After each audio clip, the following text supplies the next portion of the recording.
ಮೀನರಾಶಿಗೆ ಹೊಸ ವರ್ಷದ ಆರಂಭದಲ್ಲಿ ನಿಮಗೆ 6 ರಾಶಿಗಳು 6 ಗ್ರಹಗಳು ನಿಮ್ಮ ರಾಶಿಯಲ್ಲಿ ಕೂತ್ಕೊಳ್ಳುತ್ತೆ. ಏಪ್ರಿಲ್ ತಿಂಗಳಲ್ಲಿ ಹೊಸ ವರ್ಷದ ವಿಶ್ವವಸು ಸಂವತ್ಸರದ ಆರಂಭದ ದಿನಗಳಲ್ಲಿ ನಿಮಗೆ 6 ರಾಶಿಗಳು ಜನ್ಮದಲ್ಲಿ ಕೂತಿರುತ್ತೆ.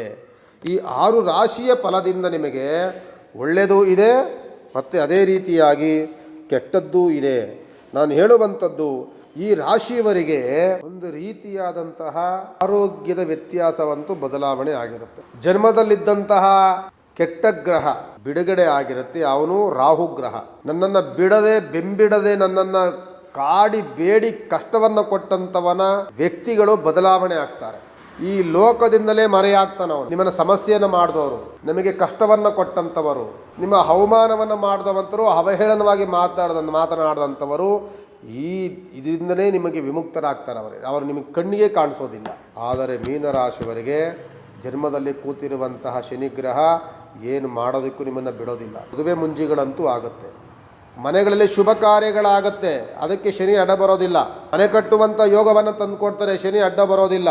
ಜಮೀನು ತೆಗೆದುಕೊಳ್ಬೇಕು ಅಂತೀರಿ, ಶನಿ ಅಡ್ಡ ಬರೋದಿಲ್ಲ. ಜನ್ಮಕ್ಕೆ ಶನಿ ಬಂದು ಕೂತಿರುವಂಥದ್ದು ನಿಮಗೆ ಈಗ 2.5 ವರ್ಷಗಳ ಮಾರಕ ಶನಿ, ಮರಣಕಂಟಕ ಶನಿ ಇದ್ದಂಥವನೀಗ ಸೌಮ್ಯ ಸ್ವಭಾವಕ್ಕೆ ಬಂದು ಕುಂತಿದ್ದಾರೆ. ನಿಮಗೆ ಈ ವರ್ಷ ಎಷ್ಟೋ ಅವರಿಂದ ಅಂತಹ ನಷ್ಟವನ್ನು ಅನುಭವಿಸೋದಿಲ್ಲ. ಕಷ್ಟವನ್ಗಿಂತಲೂ ಸಹ ಒಂದು ರೀತಿಯ ಮಧ್ಯಮವಾಗಿ ಇರ್ತಾರೆ ಅವರು.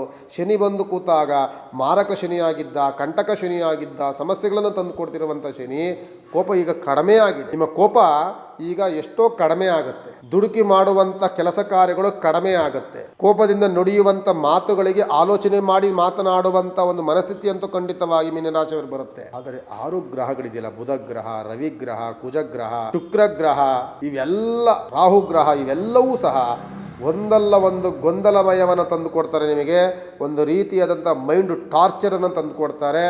ಬುಧ ಬಂದಾಗ ಬುದ್ಧಿ ಸ್ಥಿಮಿತವನ್ನು ಕಳ್ಕೊಳ್ತೀರಿ, ನೆನಪಿನ ಶಕ್ತಿ ಕಡಿಮೆ ಕಳ್ಕೊಳ್ತೀರಿ. ಕುಜ ಬಂದಾಗ ಆರೋಗ್ಯದಲ್ಲಿ ವ್ಯತ್ಯಾಸವನ್ನು ಮಾಡ್ಕೊಳ್ತೀರಿ. ಶುಕ್ರ ಗ್ರಹ ಇದ್ದಾಗ ಹಣಕಾಸನ್ನು ಕಳ್ಕೊಳ್ತೀರಿ. ರಾಹು ಗ್ರಹ ಇದ್ದಾಗ ಶತ್ರುಬಾಧೆಗಳನ್ನು ಅನುಭವಿಸ್ತೀರಿ. ಇದೆಲ್ಲವನ್ನು ಅನುಭವಿಸುವಂತಹ ರಾಶಿ ಮೀನರಾಶಿ. ಆದ್ದರಿಂದ ನೀವೇನು ಮಾಡಬೇಕು ಗುರುಗಳೇ, ನಾವು ಜನ್ಮದಲ್ಲಿ ಶನಿಯ ಧ್ಯಾನವನ್ನು ಮಾಡಿ, ಹನುಮಂತನ ಧ್ಯಾನವನ್ನು ಮಾಡಿ, ನಿಮ್ಮ ರಾಶಿಯಾಧಿಪತಿ ಬಂದು ಗುರುಗ್ರಹ, ರಾಯರ ಪ್ರಾರ್ಥನೆಗಳನ್ನು ಮಾಡ್ಕೊಳ್ಳಿ. ಇದೆಲ್ಲ ಮಾಡೋದ್ರಿಂದ ನಿಮಗೆ ಮನಸ್ಸಿಗೆ ನೆಮ್ಮದಿ, ಶಾಂತಿ ಸಿಗುತ್ತೆ. ಮೊದಲು ನೀವು ಯಾವಾಗಲೂ ಸಹ ಭಗವಂತನ ಧ್ಯಾನವನ್ನು ಮಾಡ್ತಾರೆ, ಮೈಂಡ್ ಫ್ರೆಶ್ ಆಗುತ್ತೆ ನಿಮಗೆ.